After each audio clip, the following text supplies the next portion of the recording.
Baik, Assalamualaikum warahmatullahi wabarakatuh.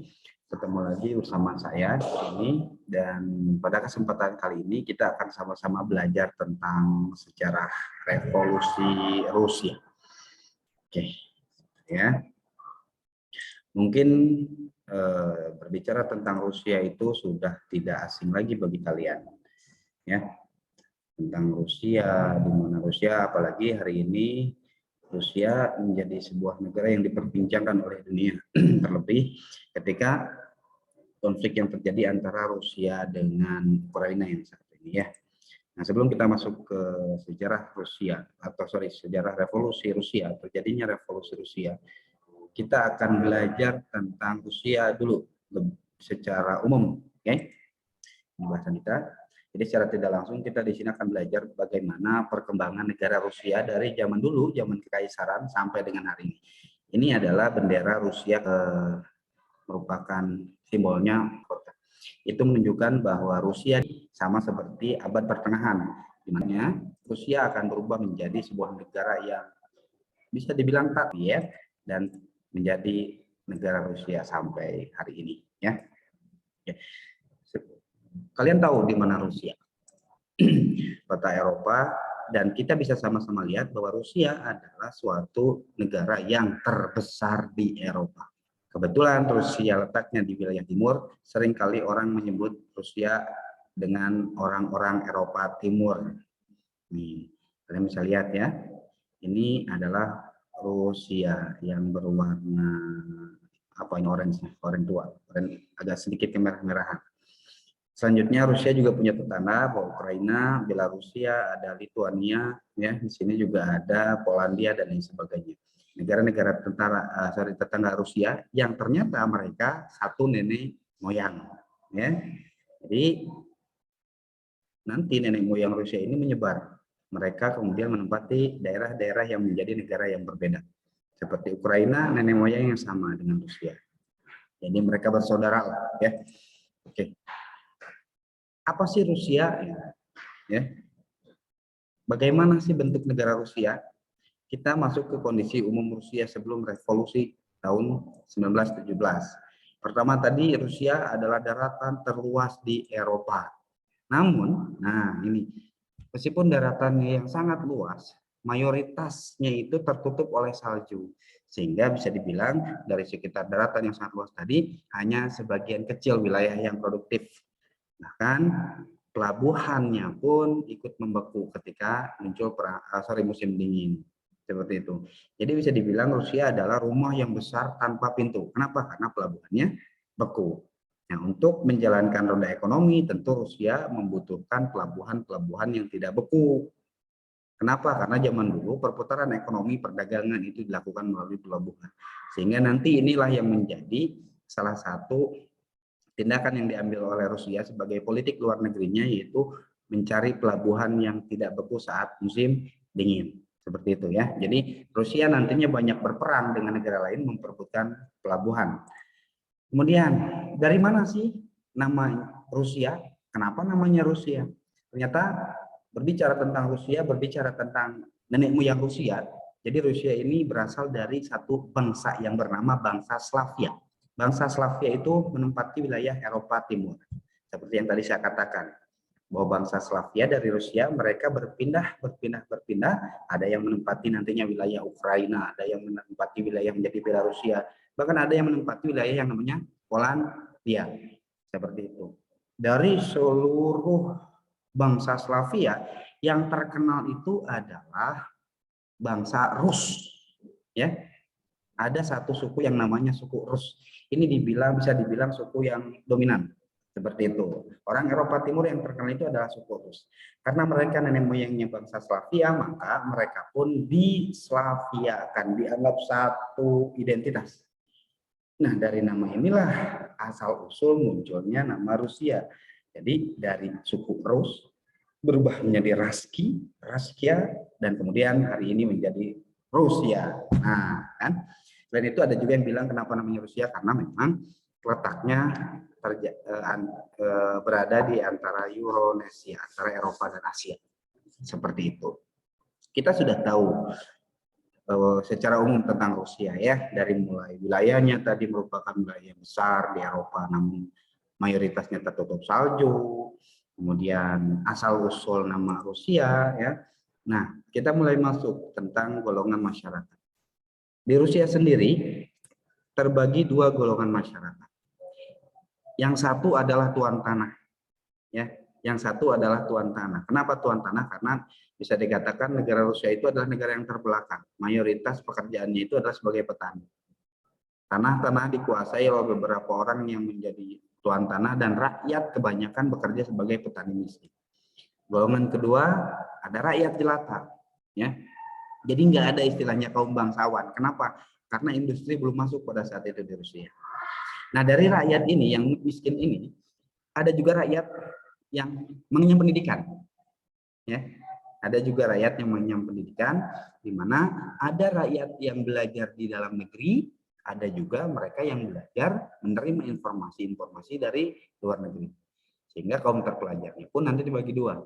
Ada yang aliran Slavofil, ya. Mereka itu berpandangan bahwa negara Rusia itu harus dibangun berdasarkan moral atau kultur Rusia atau kultur Slavia. Di mana kultur Slavia itu latar belakangnya adalah absolut monarki, tentu didampingi dengan agama. Ya, sedangkan ada juga yang beraliran barat, ialah orang-orang yang memang pikirannya lebih terbuka, dia menerima informasi-informasi tentang perkembangan dunia, khususnya tentang paham liberalisme, paham kebebasan. Orang-orang yang mengenyam paham kebebasan tidak setuju dengan sistem absolut monarki. Kenapa? Karena rakyat sama sekali tidak diberikan kebebasan untuk berbicara, untuk melakukan hal-hal yang lainnya. Nah, adapun golongan yang belajar di barat disebutnya orang westernizer. Nah, lantas bagaimana kondisi Rusia? Kalau kita berbicaranya dari zaman prasejarah itu terlalu jauh. Kita berbicara Rusia di pasca Kongres Wina. Ada yang tahu Kongres Wina? Kongres Wina itu adalah pertemuan yang diadakan oleh negara-negara seluruh Eropa di Austria, tepatnya di Wina. Untuk apa? Untuk mengembalikan wilayah-wilayah Eropa pada kondisi sebelum diserang oleh Napoleon Bonaparte. Yang mana sebelumnya sudah kita belajar tentang perang koalisi yang dilakukan oleh Napoleon. Setiap Napoleon mengalahkan satu negara, maka dia akan membagi negara-negara itu dengan sesuka hatinya. Ketika Napoleon kalah, maka seluruh negara Eropa berkumpul untuk mengembalikan wilayah-wilayahnya masing-masing. Seperti itu. Nah, di hasil Kongres Wina ini, Rusia memiliki wilayah yang sangat luas. Bukan Rusia hari ini saja, bukan Rusia, batas wilayah Rusia yang barusan kalian lihat, tapi juga termasuk ke Belarusia, ke Ukraina, dulu itu satu negara. Kemudian sebagian wilayah Polandia masuk ke dalam kekuasaan Rusia. Besar ya, dan mereka kerap disebut sebagai orang Eropa Timur. Selain itu, Rusia juga menerapkan sistem feodalisme. Sistem pemerintahannya yang dulu itu adalah sistem kerajaan atau absolut monarki. Bahkan bisa dikatakan absolut monarki Rusia ini kolot, ya. Jadi hanya ada raja, kemudian titahnya langsung turun ke rakyat. Bahkan yang paling parah lagi, kondisi rakyat di Rusia itu distatuskan sebagai budak. Seperti itu. Mereka tidak punya hak apapun kecuali nurut kepada pemerintah. Seperti itu ya. Sudah terbayangkan Rusia yang akan kita bicarakan? Ya. Dan kalian bisa lihat hari ini Rusia menjadi negara yang kuat secara militer. Seperti itu. Nah, adapun untuk mengetahui lebih jelas tentang selayang pandang Rusia pasca Kongres Wina, ada 5 raja, ya, 5 raja yang pernah berkuasa di Rusia sebelum terjadinya revolusi tahun 1917. Yang pertama ada raja yang bernama Tsar Alexander I. Jadi Tsar ini adalah gelar raja, sebutan raja di Rusia namanya Tsar. Tsar Alexander I dia memimpin dari tahun 1801 sampai 1825. Ini orangnya. Nah, dia awalnya Tsar Alexander I itu dia berpandangan liberal. Jadi dia ingin memberikan kesempatan kepada negara-negara bawahannya untuk mengembangkan wilayah masing-masing. Jadi bisa dikatakan tidak dalam jajahan Rusia. Khususnya di sini Tsar Alexander I berusaha memberikan hak otonom kepada Polandia yang tadi disebutkan masuk ke wilayah Rusia, agar Polandia memiliki tentara sendiri, memiliki mata uang sendiri, berbahasa sendiri. Seperti itu, ya. Tapi kebaikan Tsar Alexander I ini diterima berlebihan oleh Polandia. Bahkan Polandia ini bisa dibilang sudah dikasih hati minta jantung. Jadi bukannya mereka berterima kasih kepada Tsar Alexander I, tapi mereka malah menuntut lebih. Mereka menuntut merdeka terhadap Tsar Alexander I. Hal inilah yang kemudian membuat Tsar Alexander I marah, ya, dan merubah sikapnya ya dari yang tadi liberal menjadi reaksioner, menjadi otoriter. Ketika Alexander I yang liberal kemudian mendapat perlakuan dari Polandia, dia merubah sikapnya, dia meninggal digantikan oleh adiknya. Kenapa oleh adiknya? Karena kebetulan Tsar Alexander I itu tidak memiliki anak. Adiknya bernama Tsar Nikola I. Dia menjabat dari tahun 1825 sampai 1855. Ini orangnya. Bagaimana sikap dia?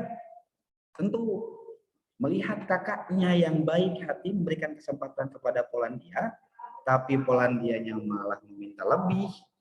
Dia benci, bisa dibilang benci terhadap orang-orang yang mau menuntut lebih. Mereka itu dianggap orang-orang yang tidak tahu diuntung, orang-orang tidak tahu diri. Sehingga hal-hal ini mempengaruhi sikap dari Tsar Nikola I. Dia bersikap sangat reaksioner. Seperti itu. Selain itu, kenapa dia bersikap reaksioner? Karena dalam masa pemerintahan itu ada berbagai peristiwa-peristiwa pemberontakan. Jadi rakyat-rakyat ingin bebas lah, gitu ya. Pertama ada pemberontakan Deskaberis. Pemberontakan Deskaberis ini pemberontakan bulan Desember.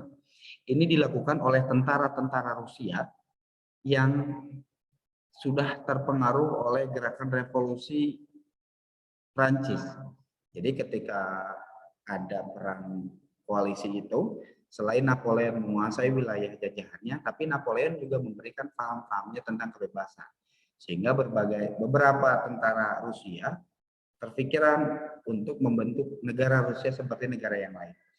Karena sikap Tsar Alexander I yang baik, maka terbesit di kepala mereka untuk ya udah kita lakukan pemberontakan. Tapi pemberontakan ini gagal. Kenapa? Berhasil ditumpas dengan kejam oleh Tsar Nikola I. Kenapa gagal? Karena kurang koordinasi. Selain itu, nah, ketika di zaman Alexander I, Polandia hanya ingin merdeka. Mereka terus menggodok keinginannya dan melakukan pemberontakan secara langsung di zaman Tsar Nikola I. Seperti itu. Jadi bentrok, Polandia melakukan penyerangan-penyerangan agar Rusia mau melepaskan negaranya. Apa yang dilakukan Tsar Nikola I? Tentu Polandia tidak diberikan kesempatan untuk merdeka. Bahkan gerakan Polandia itu berhasil ditumpas secara kejam oleh Tsar Nikola I dan dia memberikan hukuman bagi Polandia. Gara-gara ingin merdeka, dia harus diberi hukuman. Hukumannya apa? Hukumannya di Polandia diterapkan rusifikasi. Apa itu rusifikasi? Perusiaan bangsa lain. Khususnya di sini untuk Polandia. Jadi yang sebelumnya Polandia mempunyai bahasa sendiri, gara-gara dia memberontak, sekarang di Polandia dilarang berbahasa Polandia. Mereka harus menggunakan bahasa Rusia, mata uang Rusia. Sistem pemerintahannya seluruhnya harus dari Rusia. Rakyat Polandia semakin tersiksa. Tapi keinginan mereka ingin merdeka tidak hilang begitu saja. Nah, ketika Tsar Nikola I meninggal, digantikan oleh anaknya yang bernama Tsar Alexander II. Dia menjabat dari tahun 1855 sampai 1881. Nah, ini ada yang menarik nih. Ketika ayahnya bersikap reaksioner, Tsar Alexander II malah sangat liberal. Dia sangat baik kepada rakyat. Bahkan saking liberalnya, dia mendapatkan gelar Tsar Liberator. Jadi dia baik, ya. Kenapa dia mendapatkan gelar Tsar Liberator? Karena dia berani mengeluarkan kebijakan yang sebelumnya dipegang oleh raja-raja sebelum dia. Raja-raja sebelum dia itu mengeluarkan undang-undang perbudakan, jadi menstatuskan rakyat itu sebagai budak, tidak punya. Tapi di tangan Tsar Alexander II, dia mengeluarkan undang-undang emansipasi, yaitu undang-undang penghapusan perbudakan tahun 1861 dan undang-undang James Polk atau otonomi. Jadi ketika zaman Alexander I otonomi itu diberikan hanya untuk Polandia, zaman Alexander II otonomi diberikan untuk seluruh wilayah yang masuk ke dalam kekuasaan Rusia. Sebetulnya kalau misalkan melihat sikapnya, dia sangat pro terhadap rakyat, ya. Sehingga seharusnya rakyat mencintai Tsar Alexander II. Tapi meskipun kebijakannya pro terhadap rakyat, mau memikirkan tentang rakyat, Tsar Alexander II dianggap gagal memimpin Rusia. Kenapa? Karena Tsar Alexander II mengalami kegagalan dalam menjalankan politik luar negeri Rusia. Tadi sebelumnya sudah dikatakan bahwa politik luar negeri Rusia itu adalah politik air hangat, yaitu mencari pelabuhan yang tidak beku saat musim dingin. Ya. Nah, tentu untuk mencari pelabuhan yang tidak beku saat musim dingin, Rusia harus berperang melawan berbagai negara. Salah satunya perang-perang yang dilakukan itu adalah perang melawan Turki. Seperti itu. Nah, karena dianggap gagal, meskipun dia liberal, ini memunculkan kekecewaan dari rakyat. Mayoritas rakyat Rusia itu menginginkan pemerintahan yang liberal. Karena gagal dalam politik luar negeri, ya, rakyat kecewa. Rusia pernah kalah dalam perang Krim atau Crimean War yang terjadi tahun 1853 sampai 1856. Di bawah kepemimpinan Tsar Alexander II, Rusia dianggap lemah. Gagal perang Krim melawan Turki, mencari peruntungan lagi, mencoba Rusia perang langsung dengan Turki tahun 1877 sampai 1878. Kalah lagi. Sehingga ini yang membuat rakyat-rakyat itu kecewa terhadap Tsar Alexander II. Liberal sih liberal, tapi Rusia jadi kalah, katanya gitu. Liberal sih liberal, tapi rakyat tetap miskin. Sehingga apa yang terjadi? Ini menimbulkan kekecewaan rakyat dan muncullah berbagai gerakan-gerakan radikal di Rusia pada saat itu. Salah satu gerakan-gerakan radikalnya itu adalah awal mula sosialisme. Itu digagas oleh Alexander Herzen, ya. Dan satu lagi yang paling radikal itu adalah munculnya nihilisme dan anarkisme yang digagas oleh Mikhail Bakunin. Kenapa sih mereka berpikiran seperti itu? Karena mereka berpikir seperti ini, ya. Meskipun Tsar Alexander II liberal, tetap saja rakyat hidup miskin. Ya, tetap saja rakyat hidup miskin. Artinya pemerintah ini tidak becus untuk memenuhi hak-hak dan keinginan rakyat. Seperti itu. Sehingga apa yang dipikirkan oleh Alexander Herzen, berarti kita harus merumuskan satu paham di mana paham itu pro terhadap rakyat, pro terhadap lingkungan sosial, tidak pro terhadap orang-orang kaya, tidak pro terhadap raja. Muncul ide sosialisme. Kemudian yang lebih ekstrim lagi dari Bakunin, dia sudah tidak percaya terhadap pemerintah. Dia berpikiran bahwa untuk membangun Rusia itu harus menghancurkan pemerintahan yang ada, dinolkan, dinihilkan. Yang kemudian dikenal dengan nihilisme. Nah, setelah pemerintahannya hilang, maka dibangun lagi pemerintahan baru yang berasal dari rakyat atas dasar kerjasama. Jadi tidak ada pemimpin negara, tidak ada pemimpin panglima perang, tidak ada ahli ekonomi, tidak ada. Keinginan Bakunin ini membentuk negara tanpa pemerintah. Ini dinilai sangat anarkis karena Kita tidak mungkin ada satu negara tanpa pemerintah. Sedangkan keinginan Mikhail Bakunin, negara itu bisa makmur kalau tidak ada pemerintah. Ini kan dipandang sebagai gerakan yang anarkis. Maka muncullah paham anarkisme. Di kita, paham anarkisme ini kemudian berkembang, menyebar ke seluruh dunia, termasuk adanya di kita. Di kita muncul gerakan yang namanya gerakan anarko. Banyak kalian bisa lihat kalau ada di demo-demo, banyak orang-orang yang tiba-tiba memakai baju hitam mengatasnamakan sebagai anarko. Mereka adalah orang-orang yang tidak pro terhadap pemerintah, menganggap pemerintah itu sama saja, tidak ada yang benar. Bahkan negara itu harus dibangun tanpa pemerintah. Seperti itu, ya. Nah, selanjutnya yang terjadi di masa pemerintahan Alexander II, protes gerakan radikal mulai menyebar, teror mulai di mana-mana. Ketika tentara berbicara ini gimana menanganinya, saking liberalnya Tsar Alexander II, sudah biarkan, itu hak mereka untuk bersuara. Sampai akhirnya ketika dia mau menyusun undang-undang untuk Rusia, tujuannya agar rakyat tidak diperintah seenaknya oleh raja, banyak terjadi teror, dan kebetulan Tsar Alexander II yang sangat liberal itu meninggal kena bom Molotov yang disebabkan oleh orang-orang liberal. Padahal dia sedang mewujudkan mimpi-mimpi rakyat, keinginan rakyat Rusia. Seperti itu. Karena sistemnya masih kerajaan, ayahnya meninggal diganti oleh anaknya. Kebayangkan sikap anaknya seperti apa? Liberal atau reaksioner? Anaknya Tsar Alexander II bernama Tsar Alexander III. Dia menjabat di Rusia dari 1881 sampai 1894. Tentu dia bersikap sangat reaksioner dan tujuan utamanya adalah balas dendam.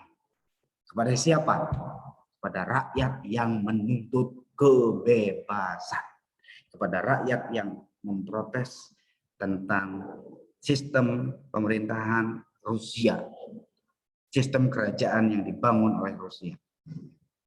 Pada masa ini dia berfokus pada untuk memberantas gerakan nihilisme dan anarkisme.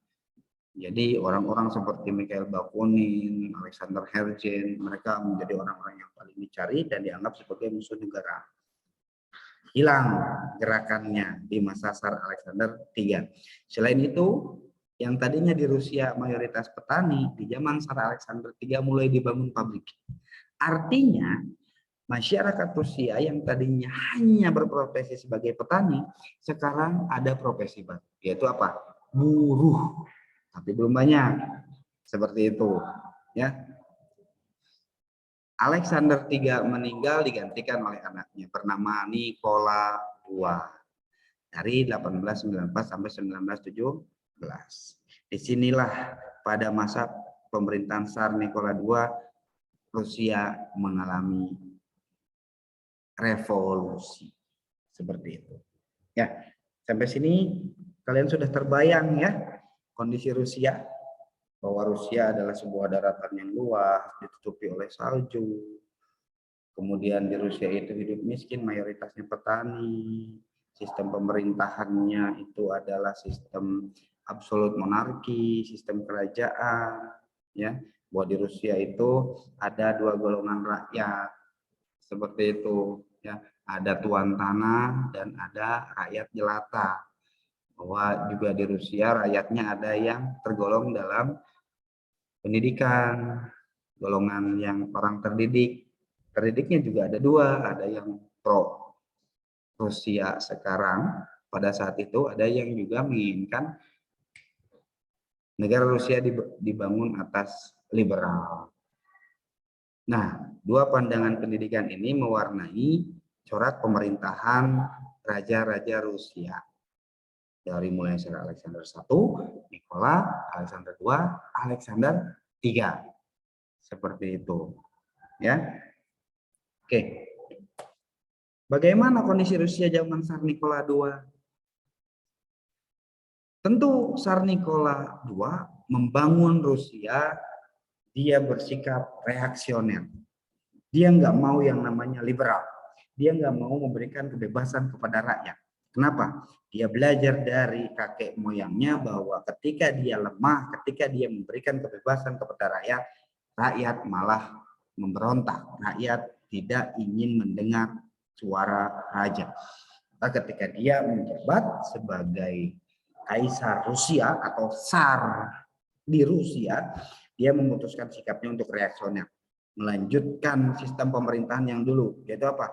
Absolut monarki. Selain sikapnya reaksioner, di masa Tsar Nikola II, industrialisasi mulai tumbuh berkembang. Artinya rakyat yang tadinya petani sekarang bertambah. Ada juga yang profesinya sebagai buruh. Mayoritas rakyat Rusia itu hidup sebagai buruh dan tani, dan mereka hidup di bawah garis kemiskinan.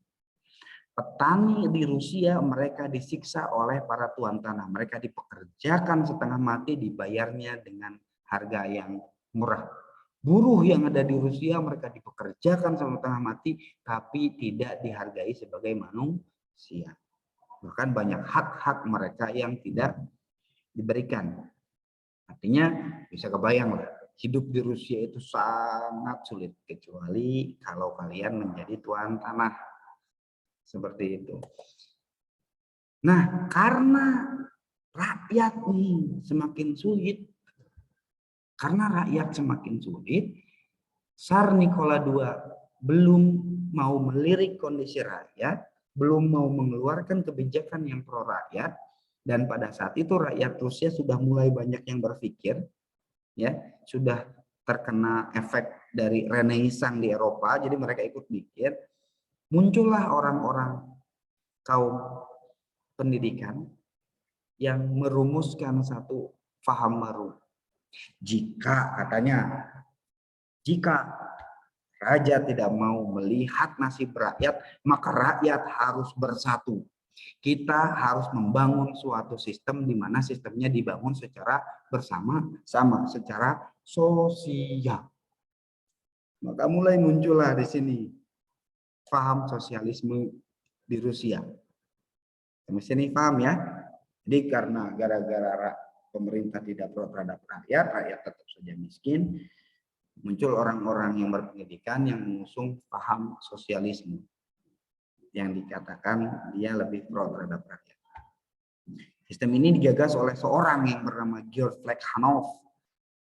Oh, dia pada tahun 1898 dia mendirikan suatu partai sosial. Nah, berkumpullah orang-orang pintar, orang-orang berpendidikan yang mempunyai pikiran yang sama, bahwa Rusia ini harus memiliki pemerintah yang pro terhadap rakyat kecil, yang kebijakannya atas dasar sosial, bersama, ya, bersama-sama, kebersamaan, seperti itu. Dalam partai ini, orang-orang yang pro itu ada orang-orang yang baik, ya, artinya yang lemah lembut, yang ingin menyelesaikan segala sesuatunya itu dengan cara damai. Ada juga orang yang arogan, yang ingin menyelesaikan segala sesuatunya itu dengan tindakan. Sama seperti kita, ada orang yang kalau misalkan kita lihat itu senyum, ada orang yang kalau misalkan kita lihat itu marah, apa lihat dia, seperti itu. Nah, karena banyak berbentrokan, ketika Tsar mengeluarkan kebijakan, kata yang baik, udah sabar aja. Kita ajak ngobrol Tsar baik-baik agar Tsar mau mencabut kebijakan yang menyiksa rakyat. Itu kata yang baik. Kalau kata yang arogan, nggak bisa gitu. Tsar itu harus digulingkan. Tsar itu harus tahu bahwa rakyat itu mempunyai kekuatan yang besar. Bahwa dia dibangun, dia itu tinggi, dia itu besar gara-gara rakyat. Tsar harus melihat orang-orang atau rakyat-rakyat.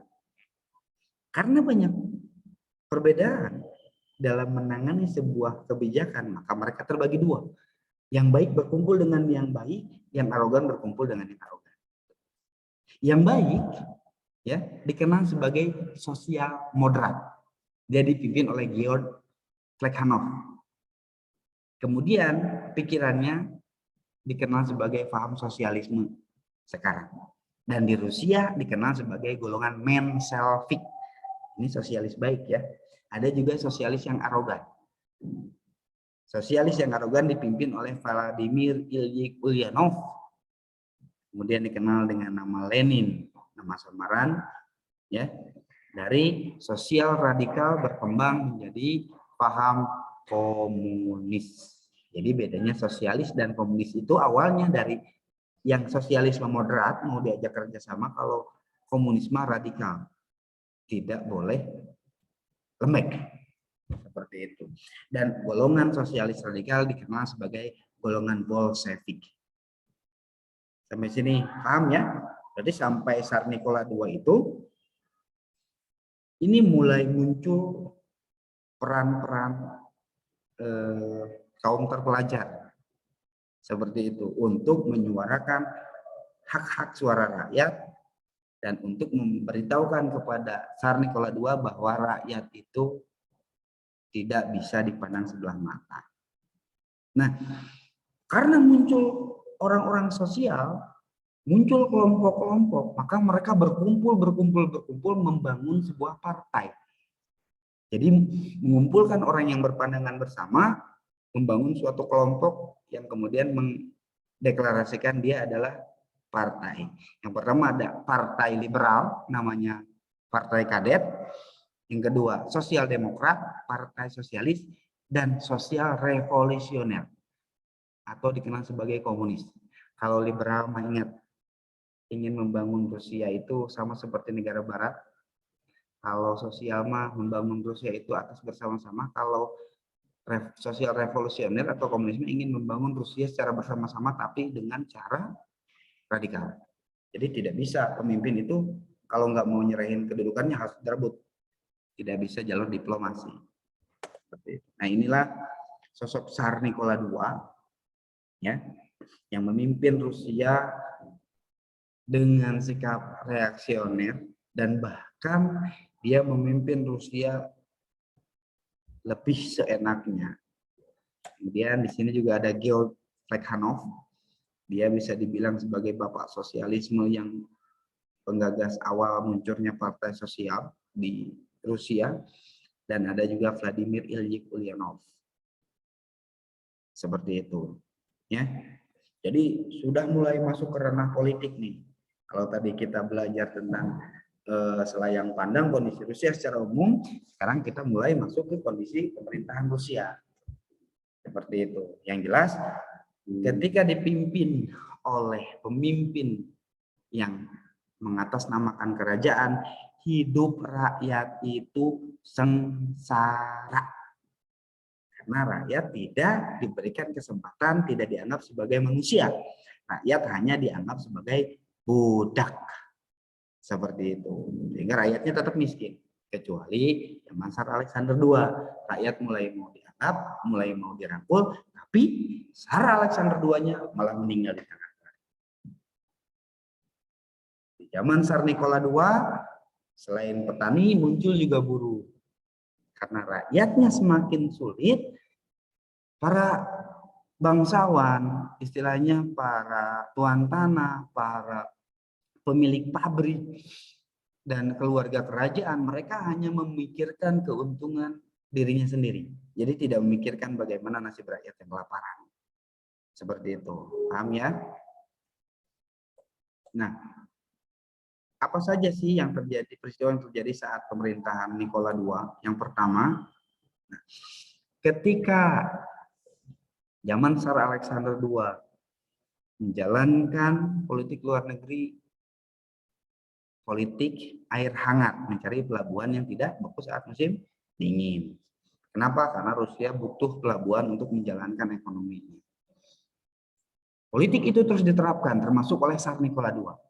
Pada saat itu, ya, sekitar tahun 1900-an, Rusia itu memiliki suatu kerjasama dengan negara Cina.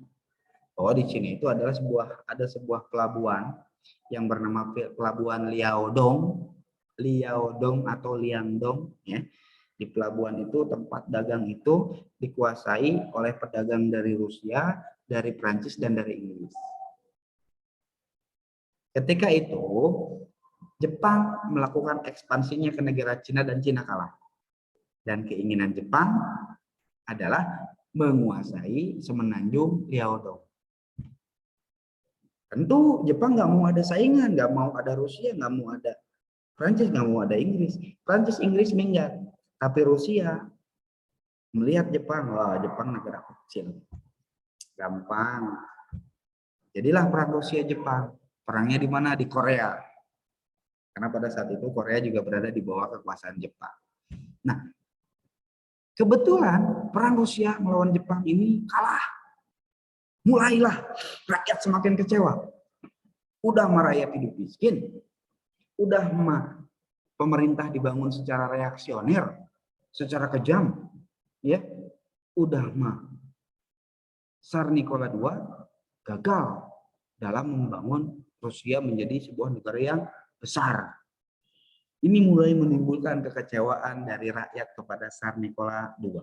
Sehingga ketika rakyat sudah merasa pusing, ya, lapar, ada inisiatif dari para buruh dan tani untuk berdemo, ya, di Istana Saint Petersburg. Jadi Istana Saint Petersburg itu ibu kota Rusia pada saat itu, dan di depan istananya mereka hanya berbaris.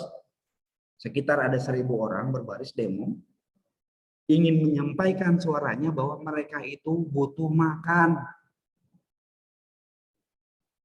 Bahwa ingin menyampaikan bahwa mereka datang ke sini, rakyat sedang kelaparan. Tapi apa yang dilakukan oleh Nikola II? Kebetulan dia tidak ada di istana, tapi istana hanya dijaga oleh tentara, karena rakyat terus mau masuk merongsok. Tentara memandang ini rakyat orang-orang yang tak tahu diri, ya, yang ingin hidup enaknya saja, tidak mau kerja minta makan sama negara. Dan apa yang dilakukan bukannya didengar keinginan rakyat, tapi malah dibrandel habis-habisan oleh tentara. Sehingga di depan Istana Saint Petersburg itu merah seperti darah. Ini terjadi pada 22 Januari, hari Minggu 1905. Dikenal sebagai peristiwa Bloody Sunday. Bayangkan kalian jadi rakyat Rusia, sudah menghidup miskin, hidup susah, pemerintah mau mementingkan kepentingannya sendiri, tidak peduli dengan nasib rakyat. Rakyat yang kelaparan datang untuk menyampaikan aspirasi, itu malah dibunuh. Mereka tidak bawa alat apa-apa. Mereka malah dibunuh secara keji. Tentu kalian bisa menerka apa yang terjadi selanjutnya. Rakyat marah, ya. Ketika rakyat marah, Rusia, ketika hidup di Rusia itu susah, rakyat tidak diberikan makanan yang cukup, Rusia memutuskan ikut dalam Perang Dunia I. Ini nanti nyambung materinya sama Perang Dunia I. Kenapa Rusia ikut dalam Perang Dunia I? Padahal Rusia tidak punya keuntungan apa-apa. Ya, ketika di Eropa berkecamuk perang, Rusia kalau misalkan diam saja tidak ikut perang bisa. Tapi Nikola II memutuskan untuk ya udah Rusia ikut. Kenapa? Untuk mengembalikan nama baik Rusia. Sebelumnya kan sudah hancur di Jepang wae. Sehingga ketika ada perang di Eropa, khususnya perangnya nanti membawa negara Serbia, dan Serbia itu satu nenek moyang dengan Rusia, atas alasan itu Rusia ikut perang dunia I.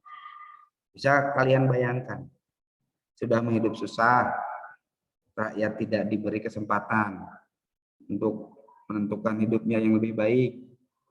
Ketambah Rusia memutuskan untuk perang. Maka apa yang terjadi? Semakin sulit hidup di Rusia. Nah, inilah kondisi inilah yang kemudian memunculkan kekecewaan yang sangat besar yang dialami oleh rakyat. Dan pada saat itu kondisinya rakyat sudah mau menggunakan logika. Jadi tidak bisa lagi dibodoh-bodohi. Rakyat sudah muncul membuat suatu perkumpulan, ada yang liberal, ada yang sosialis, ada yang komunis. Seperti itu. Ya. Sehingga pasca Minggu Berdarah, semakin kondisinya semakin sulit hidup di Rusia, mulai muncul demonstrasi besar di Rusia, kekacauan di Rusia. Tsar Nikola II baru sadar, wah ini kondisi rakyat sudah tidak bisa dibendung. Maka dia memberanikan diri untuk menghadapi rakyat secara tidak langsung dan mendengar keinginan rakyat. Keinginan rakyat itu adalah dia ingin punya perwakilan. Jadi tidak boleh pemerintah itu hanya dipimpin oleh raja, tapi harus dibentuk suatu badan perwakilan yang berasal dari rakyat. Supaya kebijakannya pro terhadap rakyat.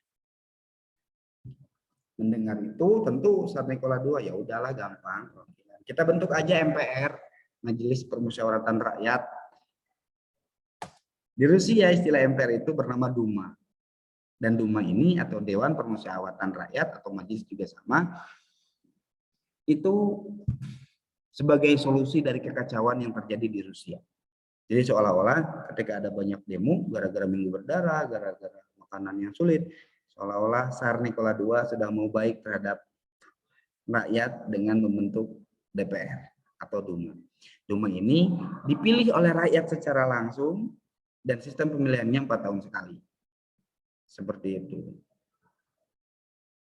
Nah, satu cita-cita rakyat terkabul. Jadi minimal Rusia tidak lagi memerintah secara otoriter. Tapi apa yang terjadi? Kita lihat. Duma 1 dibentuk tahun 1906. Dibubarkan tahun 1907. Harusnya kan 4 tahun. Kenapa? Karena Duma 1 yang terpilih adalah orang-orang yang pro terhadap rakyat. Jadi ketika muncul dibentuk Duma 1, kata Sartre, rakyat suruh tarik pajak, rakyat harus gini-gini, kata Duma nggak mau. Bukti kita di sini perwakilan dari rakyat harus menentang kebijakan Anda yang menyiksa terhadap rakyat. Dianggap tidak bisa diperalat. Itu dibubarkan oleh Tsar Nikola II. Ini sudah tercium oleh orang-orang pendidikan, ya, yang berpendidikan. Kemudian dibentuk Duma II. Dibangun tahun 1907, dibubarkan tahun itu juga. Sama, tidak bisa diperalat. Dibentuk Duma III. Tahun 1907 sampai 1912. Ini berjalan 4 tahun. Kenapa? Karena diisi oleh orang-orang yang pro terhadap Tsar Nikola II. Perwakilan rakyat yang tidak mau memikirkan rakyat yang lain. Sehingga ini lama. Dan kemudian dibangun Duma IV. 1912 sampai 1916. Sama. Artinya di sini rakyat juga semakin berpikir. Katanya dibentuk Duma, dibentuk Dewan Perwakilan Rakyat, tapi rakyat masih sengsara. Ini harus mengadakan suatu gerakan. Nah, ya, rakyat semakin terbuka pikirannya bahwasanya kondisi Rusia itu harus berubah. Kondisi kelaparan ini bukan hanya dirasakan oleh rakyat, tapi juga dirasakan oleh sebagian besar tentara Rusia. Kenapa? Meskipun mereka bekerja sebagai tentara, tapi kan di rumah itu ada orang tuanya kelaparan. Mereka dapat makan, orang tuanya enggak. Sehingga mulai ada perlawanan dari rakyat, tentara sendiri yang tadinya pro terhadap Tsar Nikola II. Sampai sini paham ya? Tentang kondisi Rusia, tentang sebelum revolusi, bahwasanya Rusia dibangun oleh pemerintahan yang absolut monarki. Dia seenaknya, dia tidak mau memperhatikan nasib rakyat, seperti itu. Dan terlebih ketika zaman Tsar Nikola II, Rusia kalah dari Jepang, malu, rakyat kelaparan, protes minta makan malah dibunuh, itu membuat orang-orang Rusia, rakyat Rusia semakin marah. Seperti itu. Atas kita rembukan apa saja latar belakang revolusi Rusia. Ya. Yang satu, Rusia ini unik. Jadi terjadi revolusi 2 kali. Ada revolusi bulan Februari dan revolusi bulan Oktober. Sebab umumnya yang pertama kekecewaan rakyat terhadap pemerintahan reaksioner dari Tsar. Jadi jelas rakyat menginginkan Rusia itu dibangun secara terbuka, secara liberal, memberikan hak kepada rakyat. Tapi di zaman Nikola II, hak-hak rakyat itu malah dibungkam. Orang-orang yang ingin mendapatkan haknya malah dibunuh. Terlebih ketika Tsar Nikola II mendapat pengaruh dari seorang yang bernama Georgi Rasputin. Jadi dia itu adalah seorang pendeta, bahkan sebagian orang menyebutnya juga orang gila. Dia berjalan kaki, ya. Ketika itu istri dari Tsar Nikola II yaitu Sarnia sakit. Tidak ada yang bisa mengobati Sarnia. Ketika dipinta pertolongannya kepada Rasputin, kebetulan dia sembuh. Sehingga Nikola II percaya sama Rasputin bahwa Rasputin itu adalah kiriman dari nenek moyangnya untuk memperbaiki Rusia. Padahal sebelumnya Rasputin ini dianggap sebagai orang gila. Artinya kebijakan-kebijakan Tsar Nikola II berdasarkan kebijakan-kebijakan orang yang dianggap gila. Dan orang ini adalah orang yang sangat benci terhadap orang yang meminta hak, khususnya terhadap rakyat. Kalau ada rakyat yang meminta hak, dia paling benci. Seperti itu. Kedua, keinginan rakyat akan pemerintahan yang lebih liberal, jelas. Nah tadi, sistem pemerintahan feodal, sistem kerajaan yang dibangun oleh Nikola II tidak pro terhadap rakyat. Dan rakyat sudah tercerahkan. Ketiga, tuntutan tentang perbaikan nasib buruh dan tani. Ya, rakyat, buruh, dan tani masih kelaparan. Keempat, kekalahan Rusia melawan Jepang. Ini menjadi kekecewaan rakyat, semakin kecewa terhadap Tsar Nikola II. Kelima, peristiwa Minggu Berdarah. Ini muncul lebih kecewa lagi. Ya, kecewa yang berlebih dari rakyat kepada Tsar Nikola. Udah mereka datang kelaparan cuma minta makan, bukannya dikasih tapi malah diberantas, dibunuh. Dan yang satu lagi, kenapa bisa terjadi revolusi? Munculnya kaum terpelajar. Jadi orang-orang yang terpelajar mereka berupaya menyadarkan rakyat bahwa rakyat harus bersatu, bergabung, melakukan pergerakan agar hidupnya lebih baik. Seperti itu. Paham ya? Oke. Adapun sebab khususnya, ini kan tadi kondisi kekacauan di Tsar Nikola II itu sudah berjalan lama. Tapi kenapa meletusnya tahun 1917? Ketika semuanya ini sudah menggebu-gebu, rakyat semakin marah, golongan pendidikan semakin marah, Tsar Nikola II semakin seenaknya, bahkan di Duma terakhir rakyat masih ditindas. Tahun 1917 Rusia hampir bangkrut. Kenapa? Karena kecerobohan Tsar Nikola II yang memutuskan untuk ikut dalam Perang Dunia I. Kenapa? Perang itu menghancurkan ekonomi, jelas. Karena perang membutuhkan biaya yang sangat banyak. Sedangkan uang untuk memberi makan rakyat saja tidak ada. Ini malah memilih perang. Agar apa? Agar pemerintah dihargai. Inilah yang kemudian nanti memunculkan suatu gerakan-gerakan yang berujung pada runtuhnya pemerintahan Tsar Nikola II. Berubahnya negara Rusia dari sistem kerajaan menjadi republik. Paham ya? Dan ketika bulan Februari 1917, buruh dan tani yang selama ini memendam kekecewaannya, selama ini memendam keinginannya, selama ini merasa disiksa, mereka ya merasa geram, sudah geram. Siapa yang memberitahu tentang kondisi mereka dan mereka harus bergerak? Itu ada dua tokoh penting yang bernama Vladimir Ilyich Ulyanov dan Leonid Trotsky. Jadi dua orang yang berasal dari golongan sosialis radikal atau Bolshevik. Jadi mereka ini mendatangi rakyat-rakyat, memberitahu kepada rakyat, kalian jangan diam saja, kalian punya hak, raja itu kaya karena pajak dari kalian, sedangkan apa yang kalian dapatkan? Para pengusaha itu, pemilik pabrik itu kaya atas kalian. Kalau kalian tinggalkan, mereka itu bukan siapa-siapa. Para tuan tanah itu mereka kaya gara-gara para petani mau menggarap tanahnya. Kalau kalian berhenti, mereka jadi apa? Jadi kalian jangan diam saja, itu yang dikatakan oleh Leonid Trotsky bersama Lenin. Karena dianggap provokator, dia ditangkap. Dilempar Leon Trotsky ke Eropa, Lenin juga ke Eropa. Seperti itu. Ya. Nah, setelah dibuangnya Lenin, rakyat memang tidak mendapatkan masukan-masukan, rakyat memang tidak ada yang mengerahkan, tapi rakyat semakin sadar. Dan rakyat semakin merasa, oh iya betul juga. Kita sekarang hidup semakin miskin. Sehingga mereka secara spontan melakukan aksi demo, mogok kerja. Ya, di bulan Februari oleh para buruh perempuan, semua perempuan turun ke jalan di Petrograd. Minta apa? Ya, minta perbaikan nasib.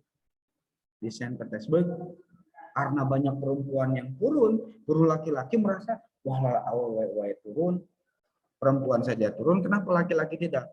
Mereka itu sampai terkumpul 385.000 demonstran dengan tuntutan satu, pemenuhan kebutuhan pokok. Mereka ingin makan. Kedua, ya, reformasi pertanahan. Yang nomor satu itu diberikan oleh golongan buruh dan masyarakat umum, di mana golongan buruh itu menuntut kebutuhan pokok, menuntut perdamaian, dan menuntut kebebasan berbicara. Yang satu lagi diutarakan oleh kaum petani. Mereka ingin reformasi pertanahan. Mereka ingin tanah yang digarapnya itu diberikan kepada para petani. Karena mereka menyadari bahwa tanah itu kalau tidak kita garap tidak akan menjadi apa-apa. Maka mereka menuntut tanahnya harus diberikan kepada petani. Kebayangkan bulan Februari itu mulai muncul demonstrasi. Dan ketika demonstrasi itu tidak terbendung, sama seperti kita. Kalau pemerintah tidak turun memberikan jawaban, maka berujungnya bentrok. Awalnya tentara-tentara dengan gagah berani memukul para demonstran, menembak para demonstran. Tapi ketika dipukul, ditembak, demonstran bukan takut, malah semakin banyak. Ini menggetarkan tentara-tentara dan polisi yang ada di depan mereka. Dan ini memberikan kesadaran kepada sebagian tentara dan polisi. Jadi yang tadinya rakyat itu dibentrokkan dengan tentara, sekarang ada tentara dan polisi yang pro terhadap rakyat. Mulai kisruh. Kacau. Semakin kacau. Karena tidak bisa dihentikan oleh Tsar Nikola II, maka tanggal 28 Februari 1917, tentara terakhir yang pro terhadap Kaisar menyerah. Kenapa? Karena mereka kalah jumlah. Saya menyerah. Apa yang terjadi? Pasukan revolusioner berhasil menangkap para pejabat dan memaksa Tsar turun tahta. Senang gak rakyat Rusia? Harusnya senang. Kenapa? Karena orang yang selama ini menyiksa rakyat Rusia, yaitu Tsar Nikola II, turun tahta. Dan pemerintah, dan akan dibentuk pemerintah baru yang pro terhadap rakyat. Sekarang pertanyaannya, di Rusia itu ada 3 golongan. Ada golongan rakyat yang liberal, partai kadet. Ada golongan rakyat sosial, ada golongan rakyat komunis. Golongan rakyat komunis, pemimpin-pemimpinnya sudah diasingkan. Sisa 2, yaitu liberal dan kadet dan sosialis. Siapa nih yang akan memimpin Rusia? Mereka pasti berebut. Maka sebelum itu, setelah lengsernya Tsar Nikola II, dia diambil di penjara, ya, seluruh pejabat-pejabatnya di penjara, dibentuk pemerintahan koalisi, pemerintahan sementara antara partai kadet dan kaum sosialis. Ya, mereka mulai membangun atribut negara Rusia yang membangun badan eksekutif dan majelis permusyawaratan rakyat yang dipilih secara demokrasi. Ada perubahan kan yang sebelumnya Tsar Nikola II itu. bentuknya feodal, sekarang mulai demokrasi. Nah, kan yang tadi Lenin dan Trotsky sempat dibuang ke Eropa. Ya, mereka itu tidak setuju dengan orang-orang yang dua ini. Kalau yang liberalis dia lebih mementingkan orang-orang kaya, lebih mementingkan tuan-tuan tanah. Kalau yang sosialis dia terlalu lembek. Ketika dinasti Romanov atau Tsar Nikola II runtuh, ini terdengar oleh Lenin, terdengar oleh Leon Trotsky. Seketika Lenin ingin kembali ke Rusia. Bingung, kenapa? Karena perbatasan negara itu sedang terjadi perang. Kalau Lenin tiba-tiba pulang, terus tertembak di jalan, mau gimana? Hasil, karena pada saat itu Rusia bentroknya dengan Jerman, dan Jerman tahu Lenin itu adalah orang yang benci perang, maka Jerman memfasilitasi Lenin untuk pulang ke Rusia dengan selamat. Dengan catatan, Rusia harus mundur dari Perang Dunia I. Kata Lenin, oh iya, sepakat. Karena saya juga tidak mau perang. Kenapa? Karena rakyat lebih membutuhkan uang dibandingkan perang. Uang itu bisa saya maksimalkan untuk membelikan roti, bagikan kepada rakyat daripada membelikan senjata. Lenin pulang. Rakyat atau pendukung Lenin senang. Leon Trotsky pulang. Mulai ada 3 kelompok rakyat. Curhat. Ini pemerintah sekarang dikuasai oleh 2 kelompok. Dan 2 kelompok ini berebut kekuasaan. Kalau yang liberal mah pengen Tsar Nikola II tetap ada dengan sistem konstitusi monarki. Kalau yang sosialis pengen Tsar Nikola II dihapus. Kemudian mereka malah sibuk berebut kekuasaan, tidak peduli kepada rakyat. Mereka malah memutuskan untuk meneruskan Perang Dunia I. Padahal mereka tahu yang membuat rakyat kelaparan itu adalah perang. Karena uang negara dihabiskan kepada perang. Alhasil, meskipun Tsar Nikola II masih sudah luntuh, kondisi rakyat belum bagus. Sehingga apa yang terjadi? Lenin yang pulang dari Jerman dan Trotsky yang pulang dari Eropa kembali mengadakan perkumpulan, ya, dan mereka mengadakan sebuah revolusi. Katanya apa? Revolusi bulan Februari belum selesai. Kenapa? Karena rakyat masih sengsara. Mereka yang diberi amanah untuk pro terhadap rakyat malah berebut kekuasaan, tidak mau memikirkan bagaimana kondisi rakyat. Seperti itu. Muncullah revolusi Oktober. Seperti itu. Kondisi Rusia masih kacau. Perebutan kekuasaan antara republik dan konstitusi monarki. Kalau republik tadi keinginan golongan sosialis, kalau konstitusi monarki keinginan orang-orang liberal. Sampai sini paham ya? Seperti itu. Kemudian bagaimana? Oke. Masih ada ternyata. Yang kedua, rakyat kecil, buruh dan tani masih sulit. Tadi saya sudah sampaikan. Yang ketiga, pemerintahan sementara tidak ada itikat untuk menghentikan keterlibatan Rusia pada pedesaan. Artinya apa? Ketika mereka sudah menggantikan posisi Tsar Nikola II, mereka tidak langsung mengeluarkan kebijakan-kebijakan yang dinilai pro terhadap rakyat. Kebijakan mereka masih pro terhadap golongan mereka.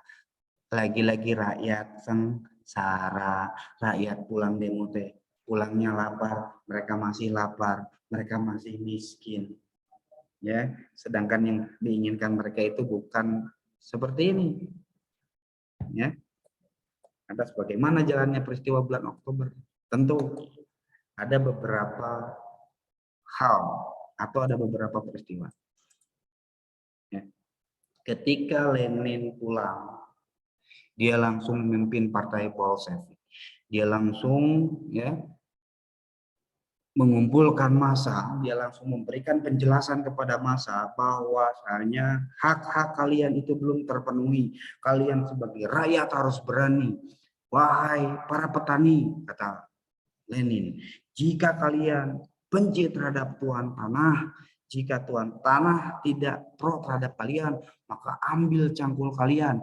Jangan cangkul tanahnya, tapi cangkul lehernya. Ketika tuan tanahnya meninggal, maka kalian akan hidup merdeka mengolah tanah kalian. Terpikir, oleh para petani. Wahai kaum buruh, jika para pemilik pabrik, jika para pengusaha, jika para orang-orang yang memiliki modal besar atau orang-orang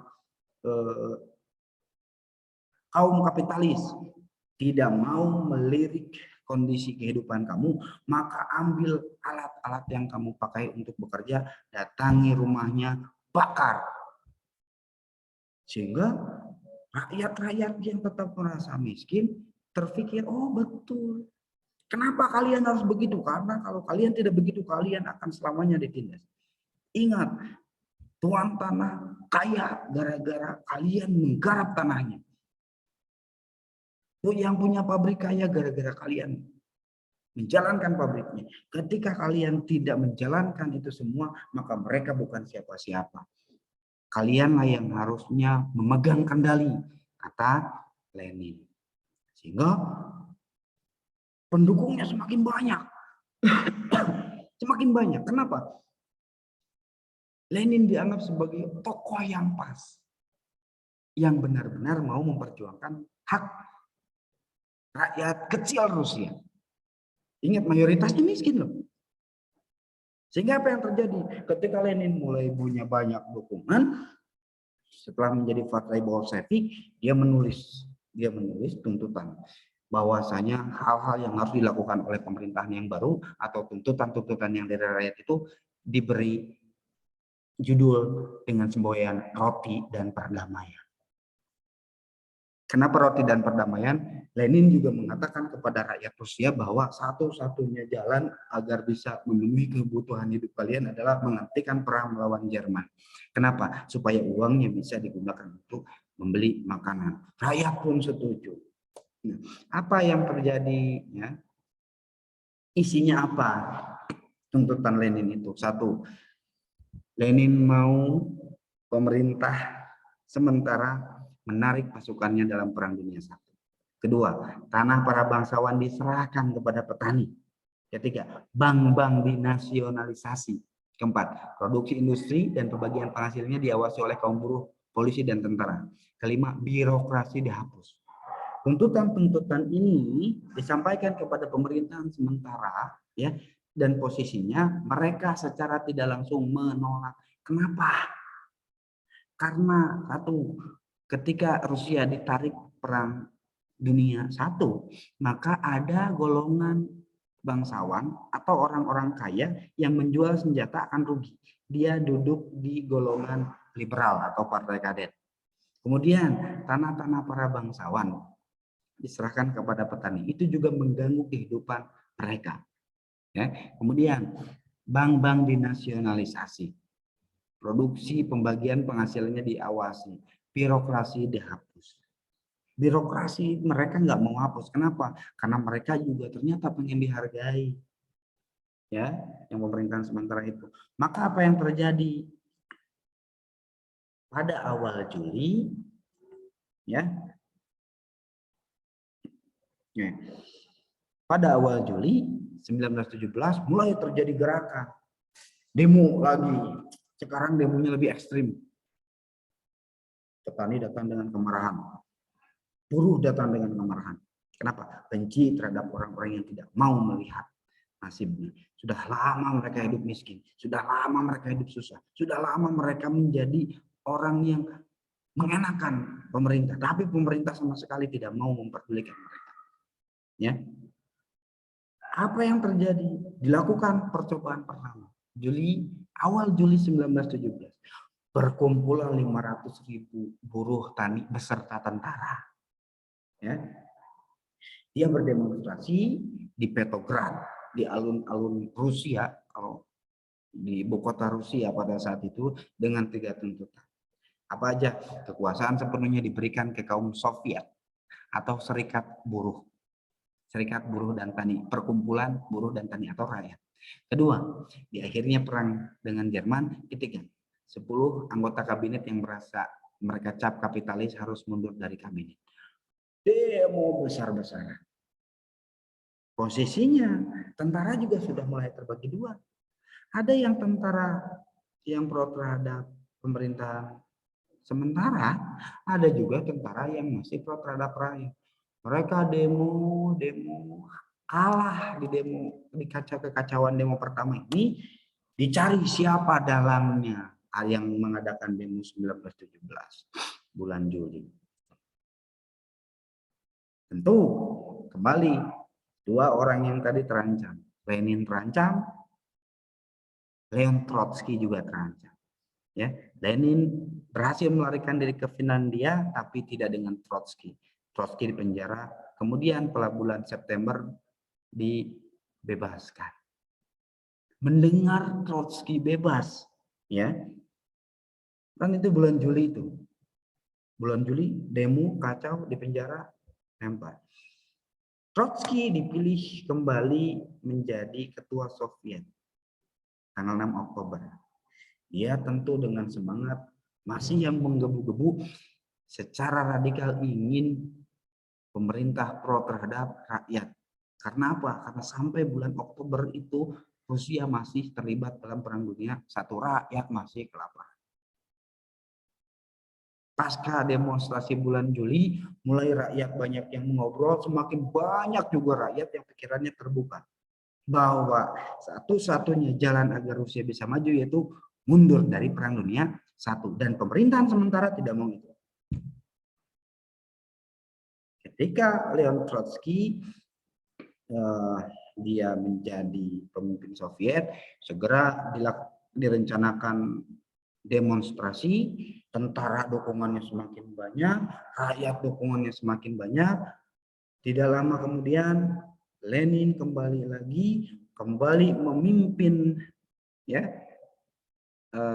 gerakan Soviet, dan pada tanggal 7 Oktober, ya, merencanakan pemberontakan hanya dalam waktu 8 jam. Masa pendukung Lenin berhasil mengambil alih kekuasaan di Petrograd. Kenapa? Karena semakin banyak masanya. Tentara yang pro terhadap Lenin pun semakin banyak. Dan Lenin dipuji-puji sebagai orang yang akan mengeluarkan Rusia dari kemiskinan. Seperti itu.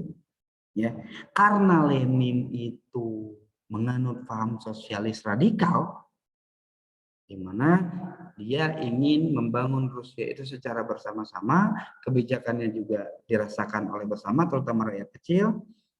Karena kebijakannya bertumpu pada rakyat, bahasa lain rakyat itu adalah komuni, maka paham yang dianut oleh Lenin dinamakan paham komunis. Paham ini sangat membenci terhadap orang-orang kapitalis, benci terhadap paham liberal. Kenapa?